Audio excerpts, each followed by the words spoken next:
2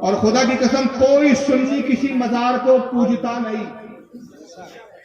ہم مزاروں کا ادب کرتے ہیں, احترام کرتے ہیں, اور یہ احترام اس لیے کرتے ہیں کہ رسول اللہ نے ہمیں احترام کرنے کا حکم دیا ہے. سنن ابو داؤد کی حدیث ہے, حضرت ابن حزم عبداللہ ابن حزم کہتے ہیں میں ایک قبر سے ٹیک لگا کے بیٹھا تھا, حضور نے دیکھا اور جلال میں فرمایا ابن حزم ہٹ, نہ تو صاحب قبر کو تکلیف دے نہ صاحب قبر تجھے تکلیف دے. اب کہ یا رسول اللہ کیا اس طرح بھی صاحب قبر کو تکلیف ہوتی ہے؟ فرمایا ایسے ہی تکلیف ہوتی ہے جیسے کسی زندہ کو تکلیف ہوتی ہے. قبروں کے ادب کا حکم دیا گیا. حضرت ابو ہریرہ کہتے ہیں کہ میرے نزدیک یہ آسان ہے کہ میں تلوار پر چل کر گزر جاؤں, یہ آسان ہے کہ میں آگ کے شعلوں پر ننگے پیر گزر جاؤں, مگر اس سے کئی گنا یہ میرے نزدیک زیادہ شدید ہے کہ میں کسی مومن کی قبر پر پیر رکھوں. کیوں بھائی, قبری پہ پیر رکھنے سے کیا آپ کو تکلیف ہے؟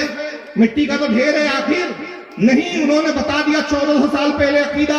اب حضرت ابو ایوب انصاری نے واضح لفظوں میں کہا کہ ولم آتی الحجر, میں پتھر کے ڈھیر کے پاس نہیں آیا ہوں. ان کی نگاہ دیکھ رہی تھی آنے والے زمانے میں ایک ایسا بدبخت آئے گا جو تقویۃ الایمان نام کی کتاب لکھ کر حضور کی قبر کو مٹی کا ڈھیر کہیں گا مر کر مٹی میں مل گئے. تو اندازہ لگائیے ذاکر نائک کو آپ اسکالر سمجھتے ہیں, اور حالت یہ ہے کہ اس کے بعد پھر دوسری چاہلت وکیلوں نے. میں جانتا ہوں کہ کلچر جب آپس میں مکس اپ ہو جاتا ہے, لیکن جملے یہی تھے نا کہ بار بار دکھاؤں گے, یاد رکھیے جملوں کو جب میں ویڈیو دکھاؤں. کہا کہ ہمارا جو کلچر ہے مکس ہو جاتا ہے. ہمارے باپ دادا پہلے کہیں نہ کہیں تو ہندو تھے, معاف کرنا ہمارے باپ دادا ہندو تھے. ہو سکتا ہے کہ میرے باپ دادا غریب نواز کے ہاتھ پر اسلام قبول کرے ہو, داتا گنج لاہوری کے ہاتھ پر اسلام قبول کرے ہو. ارے ہمارا اسلام تو اتنا پختہ, اتنا مستحکم اور اتنا عزیز ہے کہ دنیا میں جتنے علاقوں میں مبلغین گئے, صحابہ گئے تبلیغ کے لیے, تابعین گئے تبلیغ کے لیے, تبع تابعین گئے تبلیغ کے لیے, اولیاء گئے تبلیغ کے لیے, جن جن علاقوں میں جو جانے والے مبلغین تبلیغ کے لیے گئے اپنی مرضی سے گئے. لیکن ہمارا ایمان ہوا ہے کہ جو رسول کو پسند تھا کہ کوئی آنے والا جب ایمان دینے آیا تو وہ خود اپنی مرضی سے نہیں آیا, آقا نے بھیجا. جاؤ معین الدین, ہندوستان کے لوگوں کا ایمان مجھے بہت پسند ہے, جاؤ اسلام پھیلاؤ, جاؤ اسلام کی تبلیغ کرو. تو ہمارا اسلام وہ ہے کہ جس کو اسلام کے ساتھ بھیجا گیا, جس نے اسلام میں ہمیں داخل کیا, ہمارے اسلام پر, ہماری سنیت پر, ہمارے اعتقاد پر کوئی رسول اللہ کی مہر لگی نہیں. تو ہمارے باپ دادا ہندو تھے مگر ایسے مسلمان ہوئے کہ آج ہم میں کوئی فاروق نائک نظر نہیں آتا, فاروق رضوی نظر آئے گا, فاروق قادری نظر آئے گا, فاروق چشتی نظر آئے گا. یہ تیری بدنصیبی ہے, تیرا باپ بھی کافر تھا, آج بھی تو اپنی اس کفر کی نسبت نائک کو لے کر گھوم رہا. نائک یاد رکھیے مسلمانوں کے نام نائک نہیں ہوتے. رہا ہوں گا تو کسی نائک قبیلے سے, مگر اب تو اگر بظاہر کلمہ پڑھ رہا ہے نا, نائک تو ہٹا, قادری لگانے میں شرم آتی ہے, چشتی لگانے میں شرم آتی ہے, سہروردی لگانے میں شرم آتی ہے. تو جن کو اپنی نسبت بزرگوں سے جوڑنا بدعت نظر آتی ہے, اپنے باپ جو کفر پہ مرے ان کی نسبت نائک لگانا پسند آتا ہے. اور مسلمانوں کی آنکھیں نہیں کھل رہی ہے, کس کے پیچھے جا رہے ہیں, کن نسبت والوں کے پیچھے جا رہے ہیں. قادری نسبت کو چھوڑ کے جا رہے ہیں, چشتی نسبت کو چھوڑ کے جا رہے ہیں, سہروردی نسبت کو چھوڑ کے جا رہے ہیں, اشرفی نسبت کو چھوڑ کے جا رہے ہیں, رضوی نسبت کو چھوڑ کے جا رہے ہیں. خدا کی قسم وہ یہ نسبتیں ہیں. کوئی مجھے کہے فاروق تو بریلی ہے, میں خوش ہو جاتا ہوں. کوئی کہتا ہے تو چشتی ہے, میں خوش ہو جاتا ہوں. کوئی کہتا ہے تو قادری ہے, میں خوش ہو جاتا ہوں. کوئی کہتا ہے تو اجمیری ہے, میں خوش ہو جاتا ہوں. اس لیے کہ میں جانتا ہوں تم جن جن سے میری نسبت جوڑ رہے ہو سب جنتی ہے. تمہاری بدنصیبی ہے کہ میں وہابی کہتا ہوں, تمہیں شرم آتی ہے اور تم چیخ پڑتے ہو کہ ہمیں وہابی کیوں کہتے ہیں. تمہیں خود احساس ہے اس بات کا کہ تمہارا باپ محمد ابن عبدالوہاب نجدی کہاں ہے اور تمہیں کہاں جانے والے, کیونکہ قرآن نے فیصلہ سنا دیا. یہ میرا فیصلہ نہیں ہے, یاد رکھیے قرآن کا فیصلہ ہے. اللہ فرماتا ہے یوم ندعو کل اناس بامامہم, حشر کے دن کو یاد کرو جب ہم تمہیں تمہارے پیشوا کے ساتھ بلائیں گے. تم نے عبدالوہاب نجدی کو پیشوا بلایا, اس کے ساتھ ہمیں بلایا جائے گا. تم نے اسماعیل دہلوی کو پیشوا بنایا, اس کے ساتھ بلایا جائے گا. خدا کی قسم ہم نے پیشوا غوث اعظم کو بنایا, غریب نواز کو بنایا, مخدوم سمنا کو بنایا, اعلی حضرت کو بنایا. جس کے ساتھ بھی ہمیں بلایا جائے گا ہماری زندگی کامیاب ہے. تم اپنی نسبت کر کے نہ بدل سکے. آج بھی نائک کا تکہ لے کے گھوم رہے ہو, باتیں کہتے ہو کلچر مکس ہوتا ہے. ہمارے باپ دادا کافر تھے, اس وجہ سے وہ سمجھ نہیں سکے. پہلے جاتے تھے مندر, اب جا رہے مزار. کلچر نہیں چھوڑ پائے. یعنی جاہل کے نزدیک مزار اور مندر ایک طرح ہے, اور اس سے بڑا جاہل اور ہے آپ کا, ابھی جو بھاگا نہیں ہے مجھ سے ضرور بھاگ رہا ہے. بلتکاری بابا اس کا جو فعل ہے, ہم کسی کے عیب بتانے کے قائل نہیں, مگر اللہ کے رسول کی حدیث ہے کہ فاجر کے عیب بیان کرو تاکہ لوگ اس سے بچے. یہ حدیث ہے. میں جرجس کی بات کر رہا ہوں, ویڈیو دکھانے سے معذرت, کیونکہ بات مجھے دوسری اور نہیں کچھ دکھانا ہے. یہ باتیں میں کئی تقریروں میں بیان کر چکا ہوں, لوگوں نے دیکھا ہے. زبانی سنا دیتا ہوں, اس سے بڑا جاہل مولوی جرجس. وہ کہتا ہے کہ مندر میں اور مزار میں کوئی فرق نہیں. وہاں کھڑی مورتی ہے یا بڑی مورتی ہے, وہاں چندری چڑھتی ہے یا چادر چڑھ رہی ہے, وہاں پر مورتی کو دھویا جا رہا ہے یا قبر کو دھویا جا رہا ہے, وہاں پر بھجن ہو رہا ہے, یہاں پر قوالی ہو رہی ہے. کوئی فرق نہیں صاحب اس میں اور اس میں. میں نے کہا سنو مولوی جرجس صاحب, آج تک اس بات کا جواب نہیں دے سکا. 8 سال ہو رہے, 8 سال کے 8 صدیاں گزر جائیں گی, مر کھپ جائے گا, اس کی نسلیں جواب نہیں دے سکیں گے. میں نے کہا سنو, مزار اور مندر میں اتنا ہی فرق ہے. سنو ایک ہی جملے میں بات ختم کر رہا ہوں, دلیل کی باتیں الگ ہے. مزار اور مندر میں اتنا ہی فرق ہے جتنا تیری بہن اور تیری بیوی میں فرق ہے. عورت دونوں ہیں, مگر ایک کے پاس جانا حلال ہے, دوسری کے پاس جانا حرام کاری ہے دیکھنے میں ایک ہی.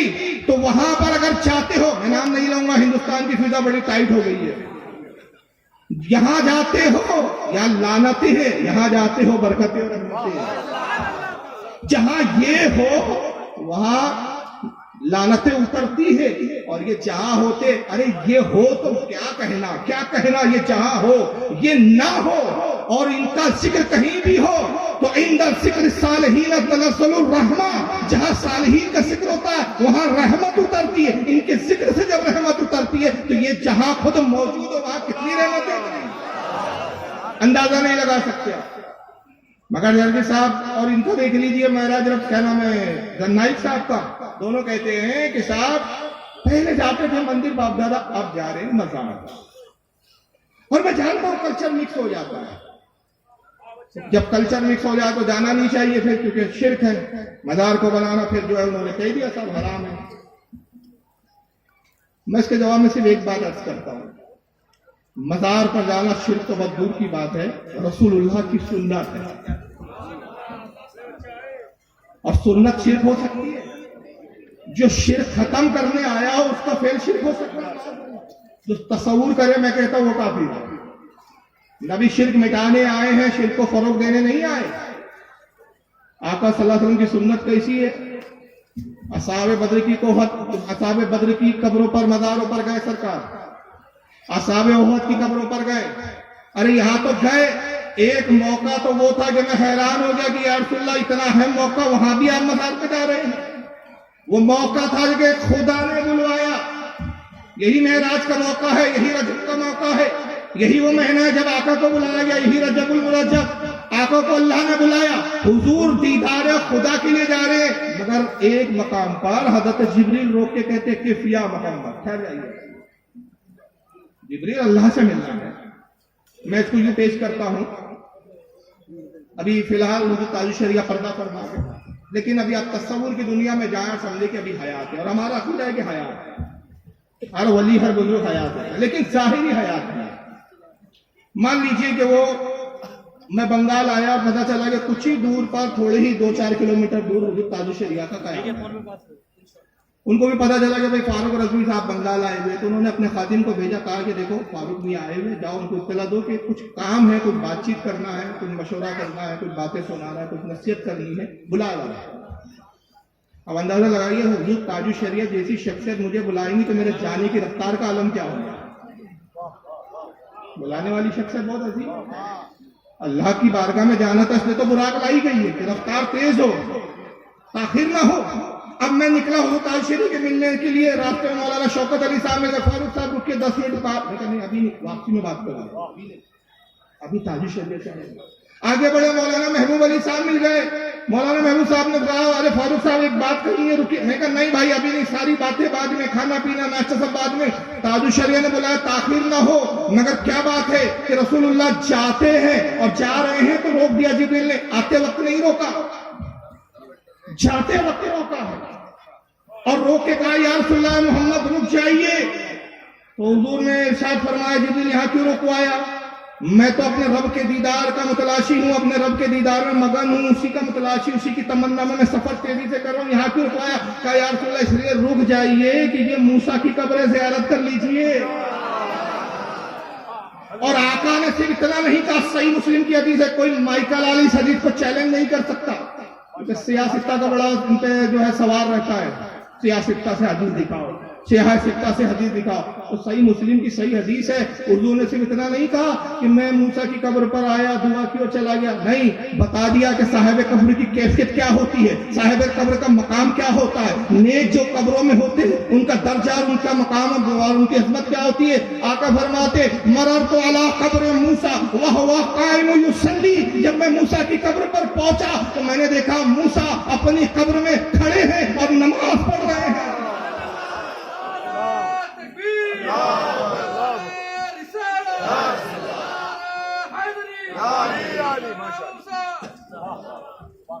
بتا دیا کہ صاحب قبر مردہ نہیں ہوتے, جو انہیں مردہ کا ہے ان کے عقیدے مردہ ہوا کرتے.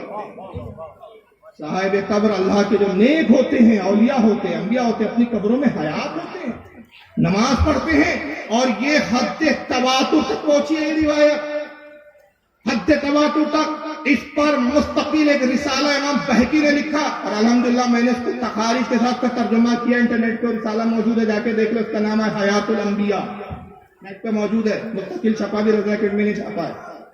حیات الانبیاء میں حد تواتر تک روایت ہے کہ امام بہقی کہتے ہیں صرف رسول اللہ نہیں, صرف خاص موسیٰ کی بات نہیں ہے, ہر نبی کی شان یہ ہے کہ الانبیاء احیاء فی قبورہم یصلون, انبیاء اپنی قبروں میں زندہ ہوتے ہیں اور نماز پڑھتے ہیں. ہر نبی کی شان یہی ہے اور اولیاء کی بھی شان یہ ہے. حضرت امام جلال الدین سیوطی فرماتے ہیں کہ بعض اولیاء کا تو یہ حال ہے کہ انہیں سونے کا, سرخ سونے کا, خالص سونے کا, ہمارے یہاں کے سونے میں تو ملاوٹ ہے, یہ سونا بھی کہیں اور سے آ رہا ہے, خالص سونے کا قرآن لکھا ہوا دے دیا جاتا ہے اور قبر میں باقاعدہ قرآن دیکھ کر تلاوت کرتے ہیں. امام جلال الدین سیوطی نے شرح الصدور میں لکھا, اس کو امام ابن ابی دنیا نے لکھا, اس کو حضرت امام قرطبی نے تذکرۃ الموتیٰ میں لکھا, تذکرۃ القبور معاف کیجیے. تو کئی کتابوں میں حدیث موجود ہے.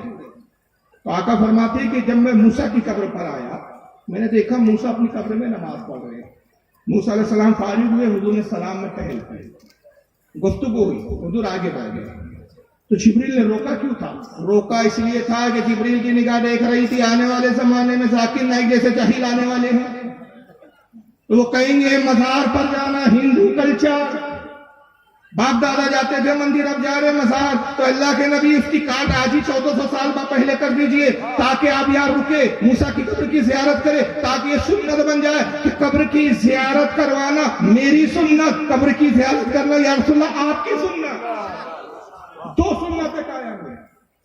اور معراج میں جاتے ہوئے زیارت اس لیے کی, آتے ہوئے نہیں, جاتے ہوئے اس لیے کہ حضور نے ذہن دیا کہ دیکھو معراج بڑا مقدس سفر ہے, دیدار خدا کے مقصد سے جا رہا ہوں, تو میں اے امتیوں ذہن دے رہا ہوں کہ جب کسی اچھے کام کے لیے نکلو تو جو تمہارے علاقے کا ولی کامل ہو اس کی قبر کی زیارت کرتے ہوئے نکلو.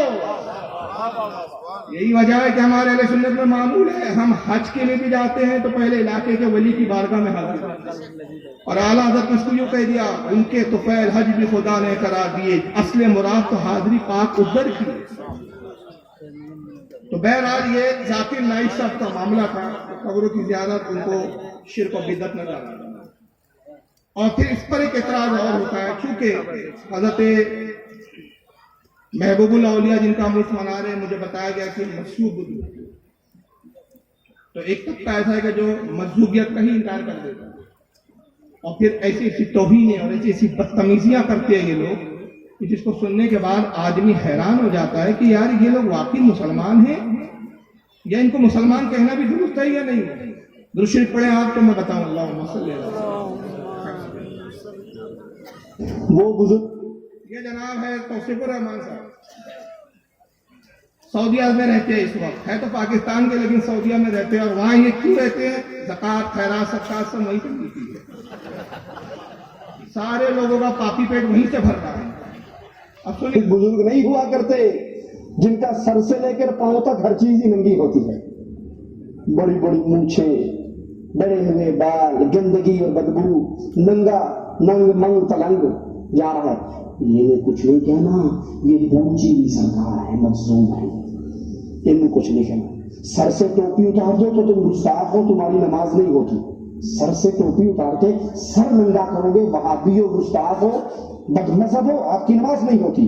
اور اگر سارا کچھ اتار دو، اب آپ رجسٹرڈ ولی ہو، کنفرم مور لگی ہوئی ہے، اب کوئی گستاخی نہیں۔ صرف سر ننگا کرو گے تو بڑے گستاخ، اور ہر چیز ننگی کر لو گے تو بس پہنچ گئے، ایک دھکا آخری لگے گا اور سیدھے جہنم میں۔ یہ ولیوں کے بارے میں کہا جا رہا ہے ایک دھکا لگے گا آخری جہنم میں، جہنم میں تو خود یہ جائے گا۔ یاد رکھیے، مجذوب ولی اسے کہا جاتا ہے جو ہوش و حواس میں نہیں ہوتا، ظاہری دنیا کے ہوش میں نہیں رہتا، یاد الہی میں مگن ہوتا ہے، اور اللہ کی یاد میں اتنا ڈوبا ہوتا ہے کہ اس کو دنیا اور معافیہ کا ہوش نہیں ہوتا۔ حضرت کہتے ہیں کہ جو ہوش میں نہ ہو وہ کیا نہ کرے۔ ایک مسلم مصرے میں مسئلہ حل کر دیا۔ بعض مجذوب اولیاء ایسے ملیں گے کہ کپڑے پہننے کا ہوش نہیں ہے، ان کا کچھ سطر ظاہر ہو جاتا ہے بعض اوقات، یا گھٹنے کھلے ہوئے بیٹھے اپنی دھن میں۔ اب چونکہ انہوں نے حدیثوں کو پڑھا نہیں بیچاروں نے، اعتراض کرنے بیٹھ گئے، اور اعتراض یہ کیا کہ صاحب وہ اللہ کا ولی نہیں ہوتا، مونچھیں بڑی بڑی ہیں، گندا فندا بیٹھا ہوا ہے، لباس کا ہوش نہیں ہے، وہ اللہ کا ولی نہیں ہوتا۔ ٹوپی اتار دو تو تم گستاخ کہتے ہو، یہاں تو سب اس نے اتار دیا، ننگا پڑا ہوا، پھر بھی ولی کہہ رہے ہو۔ جناب وہ ہوش میں نہیں ہے، اور شریعت جو ہے بے ہوش آدمی پہ حکم نہیں لگاتی۔ آپ نے ٹوپی اتاری تو آپ بھی بے ہوش ہے کیا؟ سمجھ رہے ہو؟ آپ بھی مجذوب ہے کیا؟ اگر مجذوب ہو تو پھر ٹوپی نہ پہنے تو ہم نہیں بولیں گے، مگر ہوش میں اور ٹوپی نہیں پہن رہے تو پھر اعتراض کیا جاتا ہے کہ بھائی بے ادبی ہے۔ چلیے بہرحال ان کو رکھیے، اسی بات کو ایک دوسرے مولوی صاحب نے بھی کچھ دوسرے انداز میں بیان کیا۔ ان کا نام ہے جاوید عثمان، کرناٹک کے ہیں۔ کبھی ایک دوسرا نام کیا؟ مجذوب۔ مجذوب، یہ ایک مجذوب تھے۔ کیا تھے؟ ایک مجذوب تھے۔ مجذوب کا اصل میں مطلب جس سے مجذوب آیا۔ جس کا مطلب ہے جیسے اسپنج وغیرہ کیا تھا، پانی کو جس کر لیتا ہے، ویسے انہوں اللہ کو جس کر لیے گئے، ویسے انہوں اللہ کو جس کر لیے گئے، کھینچ لیے۔ کیا پاور تھا کہ ان کے اندر معلوم نہیں۔ روک روک کے بولوا تو بھول جاؤں گا، تعریفی الٹی بتا دیا پھر کو۔ اللہ کو نہیں کھینچے، اللہ جنہیں اپنی طرف جذب کر لیتا ہے اس کو مجذوب کہتے ہیں۔ جو اللہ کی یاد میں جذب ہو جائے اس کو مجذوب کہتے ہیں، جو اللہ کی یاد میں ڈوب جائے اس کو مجذوب کہتے ہیں۔ جس کو اللہ اپنے سے اتنا قریب کر لے کہ اس میں اور اللہ کے درمیان میں فرق ختم ہو جائے اس کو مجذوب کہتے ہیں۔ یہ محی الدین ابن عربی کی اصطلاح دیکھیں، میں نے بات جملہ نکل گیا، تشریح کرنے جاؤں گا بڑی لمبی بات ہو جائے گی۔ بس محی الدین ابن عربی نے تصوف کی تعریف کیا کی ہے معلوم ہے؟ یہ کیا سمجھیں گے بیچارے؟ محی الدین ابن عربی فرماتے ہیں کہ تصوف میں شراب ہے، تصوف ایک شراب ہے۔ بابر تو پہلے یہی فتویٰ لگا دے گا، شراب بول رہے ہیں، ارے یہ معرفت کی شراب ہے، یہ وہ شراب ہونا ہے۔ تصوف میں شراب ہے، جس نے یہ پی اس کو نشہ چڑھا، جس کو نشہ چڑھا وہ ڈوب گیا، جو ڈوب گیا اس نے پا لیا، جس نے پا لیا اس کے اور اس کے محبوب میں کوئی فرق نہ رہا۔ اب اس کی تشریح بڑی لمبی ہے، بس اتنا میں نے دلیل کے طور پر بول دیا کیونکہ ایک جملہ نکل گیا۔ اللہ کو جو اپنے طرف جذب کر لے وہ نہیں، اللہ تو مادوں سے پاک، حدودوں سے پاک، لمٹ سے پاک، جہت و سمتوں سے پاک۔ اللہ جنہیں اپنی طرف جذب کر لیتا ہے، جو اللہ کی یاد میں ڈوب جاتے ہیں، جن کی ذاتیں اللہ کی ذات میں فنا ہو جاتی ہے، اس کو مجذوب کہتے ہیں۔ تعریف انہوں نے الٹی بیان کر دی۔ اب اس کے بعد آگے دیکھیے کیا مذاق اڑاتے ہیں محبوبوں کا۔ ویکیوم کلینر میں کھینچنے کا پاور گیور اس سے ڈبل ڈبل تھا کہ کیا بلا ہے۔ مجذوب تھے، اس بات سے کیا نہیں بولتے ہیں لوگ، ولی وغیرہ لفظ استعمال کرتے ہیں، مجذوب تھے۔ وہ مجذوب کیا؟ دیکھنے کو دیوانہ چھلنا کرتے، لیکن سب معلوم اس کو، سب معلوم، دیکھنے میں دیوانہ لیکن سب معلوم تھے۔ یہ تعریف میں نہیں بول رہے، آپ سوچ رہے تعریف کر رہی ہے، بلکہ کیا ہے، یہ مذاق اڑایا جا رہا ہے۔ کیا کر رہے ہیں یہ؟ مذاق اڑا رہے. آئیے مجذوب کا ذکر کہاں میں بتاتا ہوں آپ کو. صحیح مسلم کے اندر ہے, دیکھ لیجیے اسکرین پہ, اور ان کے گھر کی چھپی ہوئی دکھا رہا ہوں. دارالسلام سعودی عرب ریاض کے جو نسخہ اس کی حدیث ہے. کتاب البر والصلاتی والادب, یہ باب کا نام ہے امام مسلم نے جو رکھا, اور اس کے اندر جو باب لایا یہ کتاب کا نام ہے, باب کا نام ہے فضل الضعفاء والخاملین. اب اس کے اندر دیکھیں حدیث کیا لا رہے ہیں. حدیث کا نمبر ہے 6577. عن ابی ہریرہ رضی اللہ عنہ, ابو ہریرہ سے روایت ہے, ان رسول اللہ صلی اللہ علیہ وسلم قال رب اشعث مدفوع بالابواب. ابو ہریرہ رضی اللہ تعالیٰ عنہ کہتے ہیں کہ اللہ کے رسول صلی اللہ تعالی وسلم نے ارشاد فرمایا, کتنے ہی ایسے لوگ ہیں کہ جن کا حال پراگندہ یعنی میلے کچلے, لباس میلے, داڑیاں بڑی ہوئی ہے, یہ پراگندہ لفظ میں ساری چیزیں آ گئی, جن کے بال بکھرے ہوئے, اور مدفوع بالابواب, جن کو دیوانہ سمجھ کے لوگ دروازوں سے دھتکار دیتے ہیں, جن کو لوگ دیوانہ سمجھتے ہیں, دروازوں پہ کھڑے رہنا جن کا گوارا نہیں کرتے. یہ مجذوب ہے کہ دیکھنے میں گندے سندے دروازوں پہ دھتکارے جا رہے ہیں, مگر ان کا مقام کے آگے آقا کہتے لو اقسم علی اللہ لابرا, مقام وہ ہے کہ اللہ پر بھروسہ کر کے قسم کھا لے, اللہ ان کی قسم کو پورا فرما دے. اب اگر قسم کھا کے مردے کو ٹھوکر مارے, بسم اللہ, مردہ زندہ ہو جائے. بیمار آئے کہ حضور بیمار کو شفا عطا کر دیجئے, اللہ کی قسم کہا کر کہہ دے جا تجھے شفا دی گئی, اللہ قسم کو پورا فرما. یہ ہے مسلم کی حدیث. ان بیچاروں کو صحیح مسلم پڑھنے کی توفیق نہیں, حالانکہ یہ حدیث ترمذی میں بھی ہے, کتاب المناقب میں آئی ہے حدیث نمبر 3854. امام بزار نے بھی لکھا ہے اس کو, امام طحاوی نے بھی اس کو شرح مشکل الآثار میں لایا ہے, حکیم ترمذی نے نواز الاصول میں لایا ہے, امام ابن حبان نے اس کو اپنے صحیح میں لکھا ہے, امام طبرانی نے معجم الاوسط میں لکھا ہے, متعدد حوالے اس کے. مگر نام اہل حدیث, میں آصف بھائی سے معذرت کے ساتھ ایک جملہ کہوں گا کیونکہ حضرت کا مزاج مجھے معلوم ہے. ایک جلسے میں ہم تھے, میں نے وہاں کافی بہت شدت سے رد کیا, تو جلسے کے بعد مجھ سے کہہ رہے تھے فاروق بھائی آج تھوڑا انداز الگ تھا, اور آپ یار تھوڑے پڑھے لکھے ہو, میں LLB بھی کیا ہوں, لائر بھی ہوں, دنیا بھی تعلیم بھی ہے, دینی تعلیم بھی ہے, تو یار آج انداز کچھ اور تھا. تو اس لیے میں یہ جو جملہ بھی کہنے جا رہا ہوں تو معذرت کے ساتھ, کہ کوئی فائشہ عورت, اب پتہ نہیں یہ بنگال والے سمجھ رہے ہیں کہ جملہ, کوئی فائشہ عورت اپنا نام تقدس بانو رکھ دے, بس اس سے اچھے ادب میں نہیں بول سکتا. کوئی فائشہ عورت اپنا نام تقدس بانو رکھ لے تو نام رکھنے سے وہ فائشہ تقدس بانو نہیں ہوتی. تو چند جاہل جن کی حدیثوں پہ نظر نہیں, اپنا نام اہل حدیث رکھ لے تو اہل حدیث نہیں بن جاتے. اہل حدیث بننے کے لیے حدیث کا جانکار بننا پڑتا ہے. ان بیچاروں کو یہ حدیث نہیں ملی. اور آئیے مجذوب کا ذرا مقام بھی دیکھیں. یہ تو دنیا کی حالات تھی کہ دروازوں سے دھتکارے گئے, بال بکھرے میں تھے لوگ, دیوانہ پاگل مجنون سمجھ رہے تھے. مگر آئیے ذرا ان کا ایک مقام کیا ہے. سنن ابن ماجہ, یہ بھی انہیں بیچاروں کے آنکھ چھپی ہوئی ہے. مجھے لگتا ہے پیسے کمانے کے لیے چھاپتے بیچارے ہیں, پڑھتے نہیں. سنن ابن ماجہ کتاب الصحت اور حدیث نمبر 4115, باب من لا یباہ لہو, ترجمہ ہوتا جن کی لوگ پرواہ نہیں کرتے, جن کی پرواہ نہ کی جائے. حدیث نمبر 4115, عن معاذ بن جبل قال قال رسول اللہ صلی اللہ علیہ وسلم الا اخبرک عن ملوک الجنہ. معاذ بن جبل کہتے ہیں کہ رسول اللہ صحابہ کے درمیان بیٹھے اور صحابہ سے فرمایا, آقا نے اے میرے صحابہ کی جماعت, کیا میں تمہیں جنت کے بادشاہوں کی خبر نہ دوں؟ جنت میں بادشاہت کن کی چل رہی ہے؟ کون جنت میں بادشاہ ہوں گے؟ کن کی مانی جائیں گی؟ کن کا حکم چلے گا؟ الا اخبرک عن ملوک الجنہ, کیا میں تمہیں جنت کے بادشاہوں کی خبر نہ دوں؟ قلت بلا. صحابہ نے عرض کیا اللہ کے نبی ضرور جنت کے بادشاہوں کے بارے میں بتایا. قال رجل ضعیف, کہا جنت کے بادشاہ وہ ہوں گے کہ دنیا میں تم دیکھو گے تو ضعیف, کمزور, مستضعف, ناتوا ہڈیاں دکھ رہی ہیں, جسم کا پیٹ پھنسا ہوا, ذو تمرین, لباس پھٹے پرانے بوسیدہ, لباس پرانے بوسیدہ, لا یباہ لہو, جن کی لوگ پرواہ نہیں کرتے, لوگ دیوانہ پاگل مجنون سمجھتے ہیں. لا اقسما علی اللہ لابرا، مگر مقام وہی ہے کہ اللہ پر اعتماد کر کے قسم کھا لے، اللہ ان کی قسم کو پورا فرما۔ یہ حدیث کا شاید یہ جملے پہ آپ نے توجہ نہیں دی، جنت کے بادشاہ۔ اس حدیث کو سمجھانے کے لیے بس ایک چھوٹا سا واقعہ بتاؤں گا۔ بغداد کا ماحول ہے، ہارون رشید خلیفہ وقت ہے، بیگم زبیدہ کے ساتھ سیر کے لیے نکلتے ہیں۔ وقت کا ایک دیوانہ مجذوب ریت کے ٹیلے پر بیٹھا ہوا ہے، ریت کی جھوپڑیاں بنا رہا ہے۔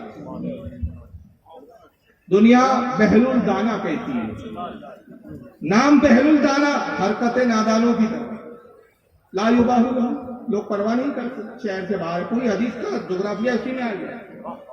ضعیفون، کمزور بھی نظر آتے ہیں، مستضعفون، ناتوا ہے، ذو تمرین، لباس پھٹے پرانے بوسیدہ، لوگ پرواہ نہیں کرتے۔ بغداد سے باہر ریت کے ٹیلوں پہ بیٹھے ہیں اور وہ ریت کے تودوں کو جمع کر کے جھوپڑیاں بناتے ہیں، چھوٹی چھوٹی جھوپڑیاں بنا کے رکھے۔ زبیدہ نے دیکھا بگھی میں سیر کر رہے ہیں، ہارون رشید سے کہتی ہے کہ بگھی رکوا دیجیے۔ بگھی رکی گئی، زبیدہ اترتی ہے۔ اس وقت کی ٹنٹناٹن سننی تھی زبیدہ۔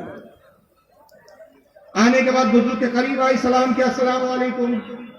وہ حضرت بزرگ جو تھے بہلول دانا اپنے کام میں مصروف ہیں، بغیر سر اٹھائے جواب دیا، وعلیکم السلام۔ ملکہ کہتی ہے حضور آپ کیا کر رہے ہیں؟ فرماتے ہیں کہ دیکھ نہیں رہی ہے، جنت کے محل تعمیر کر رہی ہے۔ تو زبیدہ خوش عقیدہ تھی، آج کا وہاں بھی ہوتا، کہتے تھے کہ پاگل ہے، مٹی کے تودے بنا رہا ہے جو زمین پر اور جنت کے محل بتا رہا ہے اس کو، لیکن وہ خوش عقیدہ سن رہی تھی۔ کہنے لگی حضور جنت کا محل مجھے بھی عطا کر دیجیے۔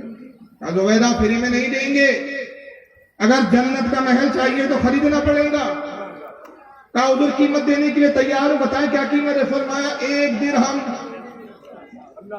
چاندی کا 1 سکہ۔ زبیدہ نے 1 روپے کا نکالا سکہ، حضرت بہلول دانا کی ہتھیلی پہ رکھ دیا۔ بہلول دانا نے سکہ لیا اور وہ جو جھوپڑی ایک بنائی ہوئی تھی اس کو آگے کیسا کھچکا کے اس کو توڑ دیا اور کہا جا اے زبیدہ یہ محل جنت کا تیرا ہوا۔ بات ختم ہو گئی، محل پر لوٹ آئے۔ ہارون رشید زبیدہ سے کہتے ہیں کہ ملکہ ایک فقیر کو، ایک دیوانے کو 1 روپے دے کے ضائع کر دیا، کسی غریب مسکین کو دیتی کچھ کام آ جاتا، وہ روپے کی قدر کیا جانا، کچھ دیر ہتھیلی پہ اٹھا لینا، کھیلے گا، پھینک دے گا۔ زبیدہ کہتی ہے امیر المومنین جانے دیجیے، ہمارے پاس تو اللہ نے اتنی دولت دی ہے، 1 روپے کی کیا ضرورت ہے۔ بات ختم ہو گئی، رات کا وقت آتا ہے، ہارون رشید اپنے خوابگاہ میں اپنے نیند کے کمرے میں سو گئے۔ رات میں خواب دیکھتے ہیں کہ جنت کا ایک ماحول ہے اور یہ جنت کی سیر کرتے کرتے آگے بڑھے، ایک محل کے قریب پہنچے۔ محل کے صدر دروازے پہ لکھا تھا قصر زبیدہ، زبیدہ کا محل۔ ساتھ میں کوئی 2 سپاہی کھڑے ہوئے پہرا دے رہے، گویا فرشتے ہو، پہرے دار ہیں۔ ہارون رشید قریب پہنچے، کہا کہ بھئی کیا ہماری بیگم زبیدہ جو ہماری دنیا میں بیگم تھی اسی کا محل؟ کہا ہاں آپ نے صحیح پہچانا بادشاہ وقت، یہ آپ ہی کی بیگم زبیدہ کا محل ہے۔ کہا بھئی ہمیں اجازت دیجیے ہم اندر جائیں اپنی بیگم سے بھی۔ کہا نہیں، وہ سب رشتے ناتے دنیا میں تھے، یہاں یہ مالک اسماعیل کی زبیدہ، جب تک ہم ملکہ سے اجازت نہ لے لیں آپ محل میں داخل نہیں ہو سکتے، ٹھہرے ہم اجازت لے کر آتے۔ خلیفہ نے کہا ٹھیک ہے وہ بات کا معاملہ اجازت، مگر یہ تو بتاؤ کس عمل کی بنیاد پر میری بیگم کو یہ محل دیا گیا؟ کون سا عمل اللہ کی بارگاہ میں قبول ہوا؟ تو وہ فرشتے کہتے ہیں کہ امر المومنین کسی عمل کی طرف رب تبارک و تعالیٰ نے توجہ نہیں فرمائی، بلکہ یہ تو وہ محل ہے جو بہلول دانا نے 1 روپے کے سکے میں زبیدہ کو عطا کیا۔ ہارون رشید کی نیند کو لیے ہڑبڑا گئے، رونے لگے، کہا کہ ہم تو ایک دیوانہ سمجھ رہے تھے، پاگل سمجھ رہے تھے، مگر یہ تو فردانہ نکلا، اللہ کا ولی نکلا۔ زبیدہ کو بیدار کیا، کہا زبیدہ تم کامیاب نکلی، ہم ناکام ہوئے۔ کہا کیا ہوا امیر المومنین؟ ساری داستان سنائی۔ کہا چلو ابھی فقیر کو تلاش کریں۔ اب فقیر کو تلاش کرنے نکلے، مگر حضرت بہلول دانا کا پتہ نہیں ہے۔ وجہ یہ ہے کہ دیوانوں کی کوئی ایک جگہ ایک منزل نہیں ہوتی، بلکہ میں اس وقت پہ ایسے موقع پہ جملہ کہتا ہوں کہ دیوانے وہ ہوتے ہیں خدا کی یاد کے، دیوانے یہ مجذوبین وہ ہوتے ہیں یہ جہاں بیٹھتے ہیں وہاں آبادیاں بسا دیتے ہیں، اور جہاں سے یہ ناراض ہو کے اڑ جاتے ہیں وہاں سے آبادیاں ویران ہو جایا کرتی ہیں۔ تو یہ آبادی کے محتاج نہیں ہوتی، آبادی ان کی محتاج ہوتی ہے۔ اب بہرحال ان کو تلاش کر رہے ہیں، 1 دن پورا گزر گیا، بہلول دانا کا پتہ نہیں چلا۔ دوسرا دن تلاش کیا، دوپہر کے وقت بہلول دانا ایک ٹیلے پہ نظر آیا، وہی مٹی کے تودے ہیں، وہی مٹی کا ٹیلا ہے، بہلول دانا وہی اس طرح جھوپڑیاں بنا ہے۔ بادشاہ نے دیکھا خوش ہو گئے, بچی سے اترے, سلام کیا. حضرت نے پھر اسی طرح جواب دیا. کہا حضور آپ کیا کر رہے ہیں؟ کہا دیکھتا نہیں بادشاہ, محل بنا رہے ہیں. کہا حضور ایک محل ہمیں بھی عطا کر دیجئے. کہا قیمت دینی ہوگی. کہا حضور قیمت دینے کے لیے فقیر تیار ہے, بتائیں کیا قیمت ہے؟ کہا بادشاہ اس محل کی قیمت تیری پوری حکومت. کہا حضور تعجب کی بات ہے, پرسوں کے روز آپ کی کنیز, آپ کی خادمہ ملکہ عالیہ نے آپ ہی سے ایک محل خریدا, 1 درہم میں آپ نے محل فروخت کر دیا, اور آج 1.5 دن میں اتنی قیمت بڑھ گئی. کیا آج حالت یہ ہے کہ آپ جو ہے پوری حکومت مانگ رہے ہیں. بیل اللہ نے جواب دیتے ہیں کہ اے بادشاہ سنو, تیری بیوی کو 1 درہم میں جو محل دیا گیا تھا, اب تجھے سے حکومت کا مطالبہ, فرق یہ ہے کہ وہ بغیر دیکھے اس نے سودا کیا تھا, تو محل دیکھ کر آ رہا. تو اس واقعے سے دو باتیں پتہ چلی کہ اللہ کے یہ مذہبین اولیاء وہ ہوتے ہیں جو چلتے زمین پر ہیں لیکن سودے جنت کے کیا کرتے ہیں, جنت کے سودے لوگوں کو کروایا کرتے ہیں. اور دوسری بات یہ پتہ چلی کہ اولیاء اللہ کی جماعت وہ ہوتی ہے کہ جو بغیر آزمائے ہوئے ان کے ہاتھوں پر عقیدت کے سودے کر لیا کرتے ہیں, وہ کامیاب ہوتے ہیں. اور جو آزمائشوں میں پڑتے ہیں, یہاں بھی آزمائش میں پڑتے ہیں اور وہاں بھی آزمائش میں پڑتے ہیں. اولیاء کی محبت یہ ہے کہ جس کو دلیل نہیں, محبت کے لیے دلیل کی ضرورت نہیں ہوتی, عشق کے لیے دلیل کی ضرورت نہیں ہوتی, محبت کا ہونا شرط ہے. تو بہرحال یہاں مجذوبین پر بھی ان کا ایک اعتراض تھا, بلکہ یہاں تک اعتراض ہے, آپ کو حیرانی ہوگی کہ سرکار غریب نواز ہندوستان تشریف لائے. چلیے یہ تو عام وجوہ کی بات ہو رہی تھی, ان کو سلطان الہند پر بھی اعتراض ہے, اور شاید اس لیے ان کو سلطان الہند پر اعتراض ہے کہ یہ یہودوں کی نسلوں کے ہیں, یہودیوں کا مشن بڑھانا چاہتے ہیں. تو ان کو پرابلم یہ ہو جاتی ہے کہ یار غریب نواز نے اتنا اسلام پھیلا دیا اور آج ان کے کروڑوں اربوں عقیدت مند ہے, تو ہمارا پھر وہ کفر کا مذہب کیسے چلے گا؟ تو جس نے اسلام لایا اس کے خلاف بولو, اس سے دشمنی کرو تاکہ اس کی عقیدت دور ہو جائے دلوں سے, تو نتیجہ یہ ہوا کہ ہم اپنی طرف جذب کر سکے. تو اب ایسی باتیں کی گئی. ذرا سنیے آپ,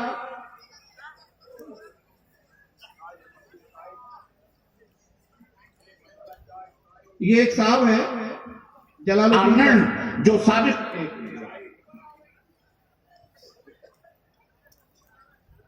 مولانا جلال الدین قاسمی صاحب ہے, ذرا سنیے. خواجہ میری رحمۃ اللہ علیہ در حقیقت جنوبی ایران کے ایک علاقے سیستان کے اندر پیدا ہوئے سن 536 کے اندر, اور انتقال ان کا ہوا سن 635 کے اندر. اچھا یہ چلے مکہ آئے اور مکہ سے مدینہ آئے, اور ان کے جو پیر تھے عثمان ہارونی, مرشد ان کے عثمان ہارونی, جب مدینہ آئے تو ان کے پیر نے کہا دیکھو یہ سامنے نبی کی قبر ہے, سلام کرو, سلام بھیجو. دیکھو یہاں ایسا ہوتا ہے پیران بھی پڑھوں مریدم بھی پڑھوں, پیر لوگ نہیں اٹھتے ہیں, مرید لوگ ان کو اڑا دیتے ہیں. کہا کہ سلام کر گئے بچے, کہا کہ السلام علیکم یا سید المرسلین, سلام ہو تم پر اے سید المرسلین. ہم سے آواز آئی وعلیکم السلام یا سلطان الہند. پیران بھی پڑھوں مریدان بھی پڑھوں, پیر لوگ نہیں اڑتے ہیں, مرید لوگ ان کو اڑا دیتے ہیں یا سلطان الہند. اچھا کہاں تک معاملہ ہے؟ قبر سے جواب آنے کا بالکل صحیح نہیں ہے, اس لیے کہ بات حدیث کے خلاف ہے. حدیث کس طرح حضرت امام مسلم رحمہ اللہ اس حدیث کا ویسے بھی مطالعہ کر رہا ہے. حضرت ابو ہریرہ فرماتے ہیں کہ جناب محمد رسول اللہ صلی اللہ علیہ وسلم نے ارشاد فرمایا کہ میں قیامت کے دن تمام اولاد آدم کا سردار اور سب سے پہلے میری قبر پھٹے گی. اس کا مطلب قیامت سے پہلے سورہ اسرافیل سے پہلے آپ کی قبر پھٹے گی ہی نہیں, اور جب قبر پھٹے گی ہی نہیں تو جواب باہر آنے کا سوال ہی پیدا نہیں ہوتا. حدیث پاک سے ثابت ہوا یہ کہانی بنا ہی نہیں ہے. پیرا نبی پڑھیں مریدوں پڑھیں, پیر لوگ نہیں اٹھتے, مرید لوگ ان کو اڑا دیتے ہیں. یہ واقعہ بنایا ہوا ہے, من گڑت ہے. آپ اپنے نسل در نسل اپنے باپ داداؤں سے یہی سن کے آ رہے ہیں کہ سرکار غریب نواز روضہ رسول پر حاضر ہوئے, سلام کیا, رسول اللہ کا جواب آیا, حضور نے غریب نواز کو حکم دیا کہ جاؤ ہندوستان تبلیغ کرو. اور میں نے بھی ابھی یہی بیان کیا. یہ کہتے ہیں کہ واقعہ گڑا ہوا من گھڑت ہے. وجہ کیا ہے کہ حدیث رسول کے خلاف ہے. اور حدیث کیا پیش کی انہوں نے؟ وہی وہابی والا عقیدہ. وجہ یہ ہے کہ جن کو یہ مانتے ہیں نا اپنا بڑا ابن تیمیہ، محمد ابن عبد الوہاب نجدی، ان سب کے عقیدے تھے کہ رسول اللہ مر کر مٹی میں مل چکے ہیں. بلکہ ابن تیمیہ نے تو معاذ اللہ کتاب الوسیلہ جو کتاب لکھی ہے اس میں یہ تک لکھا کہ حضور کی قبر پر جو یہ بعض صوفیہ دعویٰ کرتے ہیں کہ ہم گئے سلام کیا قبر سے حضور کی آواز آئی، یہ جھوٹے صوفی ہوتے ہیں. بعض کہتے ہیں کہ قبر پھٹی، حضور قبر مبارک سے تشریف لائے، ملاقات کی. یہ جھوٹے من گھڑت قصے گڑنے والے جھوٹے صوفی ہے. حضور اپنی قبر سے نہیں آ سکتے، حضور کی قبر سے آواز نہیں آ سکتی، بلکہ وہ شیطان ہوتا ہے جو حضور کی آواز میں جواب دیتا ہے. یہ کتاب موجود ہے میرے پاس. جب ان کے اب بڑے نے یہ عقیدہ بنایا تو اس عقیدے کو نبھانے کے لیے چھوٹے بھی چل پڑے، تو پوری تاریخ کا ہی انکار کر دیا کہ غریب نواز کو نہ کوئی قبر سے آواز آئی، جواب دیا، نہ تبلیغ کا حکم ہوا. کہانی بنائی بھی ہے. بلکہ معاملہ کیا ہے، فارسی کا ایک مقولہ اور ایک انہوں نے جملہ پڑھ لیا کہ پیر لوگ نہیں اڑتے، مرید لوگ ان کو اڑا دیتے. اور پھر دلیل کیا دی کہ حدیث پاک میں حضور فرماتے قیامت سے پہلے سب سے پہلے میری قبر پھٹے گی، میں قبر سے باہر آؤں گا، سب سے پہلے میں حشر کے میدان میں حاضر ہوگا. تو جب قبر کو پھٹیں گی آخرت کے وقت قیامت کے دن، اس سے پہلے قبر پھٹیں گے نہیں، تو اس سے پہلے جب قبر نہیں پھٹ سکتی تو آواز بھی نہیں آ سکتی. یعنی مارے اینٹ کئی کی اینٹ کئی کا روڑا، بھانوتی نے کمبا جوڑا والی بات. مولوی صاحب ایک مقصود بات ہے، مقصود یہ ہے کہ حضور صلی اللہ علیہ وسلم یہ خصوصیات اپنی بتا رہے کہ قیامت کے دن جو سارے اولین اور آخرین سارے مردے اٹھائے جائیں گے، اور ان تمام مرنے والوں میں جو قبر سے اٹھیں گے سب سے پہلے میں اپنی قبر سے باہر تشریف لاؤں گا. اس سے یہ کہیں اس حدیث سے یہ ثابت ہی نہیں ہوتا ہے کہ اس سے پہلے حضور قبر سے نہیں آ سکتے یا حضور کی آواز قبر سے باہر نہیں آ سکتی، یہ نہیں ثابت ہوتا. بس ایک روایت پہ چلاؤں گا، روایت بہت ساری ہے لیکن وقت نہیں ہے. روایت کیا ہے؟ روایت یہ ہے حضرت علی رضی اللہ تعالیٰ عنہ اس حدیث کے راوی ہے. راوی کون ہے؟ مولا کائنات. اور حضرت علی کہتے کہ جب حضرت ابو بکر صدیق کے وصال کا وقت آیا تو ابو بکر صدیق نے مجھے بلایا اور کہا کہ علی میری وصیت یہ ہے کہ جب میرا انتقال ہو جائے تو غسل دیا جائے، کفن پہنایا جائے، اور میری خواہش ہے کہ رسول اللہ کے روضے میں مجھے دفن کیا جائے، مگر حضور صلی اللہ علیہ وسلم سے اس کے لیے اجازت طلب کر لینا.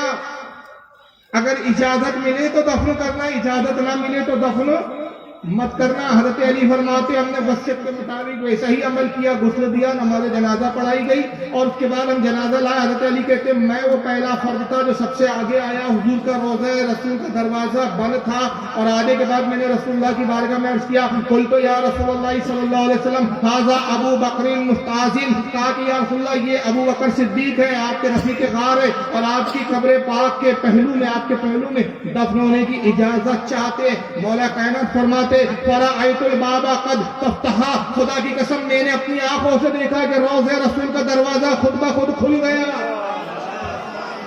اور ابھی صرف دروازہ نہیں کھلا، وَسَمِعْتُ یقول، اور میں نے یہ سنا کہ آقا کی آواز آئی. آقا ارشاد فرما رہے تھے ادخل الحبیب الی حبیبہ، حبیب کو حبیب سے ملا دو. یہ حدیث نہیں ملی ان بیچاروں کو، حالانکہ اس کو امام فخر الدین رازی نے تفسیر کبیر میں لکھا ہے، ابن عساکر نے تاریخ دمشق الکبیر میں لکھا ہے. اور اگر صوفیہ کی بات کروں تو مخدوم اشرف جہانگیر سمنانی نے لطائف اشرفی میں لکھا ہے، امام ابن حجر عسقلانی نے لسان المیزان میں لکھا ہے، علامہ سہری نے اس کو اپنی کتاب جو ہے علامہ زہبی نے اس کو اپنی کتاب میں لکھا ہے سیار الاعلام النبالہ میں، امام برہان الدین حلبی نے سیرت الحلبیہ میں لکھا ہے، امام عبد الرحمن جامی نے اپنی کتاب نفات الانس کے اندر لکھا ہے، امام سیوطی نے الخصائص الکبریٰ میں لکھا ہے، شاہ عبدالعزیز محدث دہلوی نے اس کو اپنے فتاوی العزیزیہ میں لکھا ہے، حتیٰ کہ بڑے بڑے محدثین نے اس کو اپنی اپنی کتابوں میں لکھا، مگر کسی کتاب میں ان کو نہیں آیا کہ بھائی جب ابو بکر صدیق کے لیے رسول اللہ کی آواز آ سکتی ہے تو غریب نواز کے لیے آواز کیوں نہیں آ سکتی؟ لیکن انکار کرنا ہے اصل میں مقصد یہ ہے، اور انکار کر کے صرف یہ توہین کرنا ہے کہ نہیں صاحب ایسا کچھ ہوا ہی نہیں، یہ سب ہوا ہے، بلکہ یہاں تک کہ نعوذ باللہ تبلیغ کا جو مذاق ہے وہ بھی کیسے اڑایا جاتا ہے۔ اندازہ لگاؤ یہ غریب نواز کا مذاق نہیں اڑاتے، یہ اللہ کے ولیوں کا اور دوستوں کا مذاق اڑاتے ہیں۔ اس تعلق سے 3 مولویوں کو ذرا دیکھ لیجئے اور اس کے بعد پھر میں کچھ مطالبے اس کے حساب سے بتا کر میں گزر جاؤں گا۔ درود شریف پڑھیں آپ، اللہم صلی علی صلی اللہ تعالی علیہ وسلم۔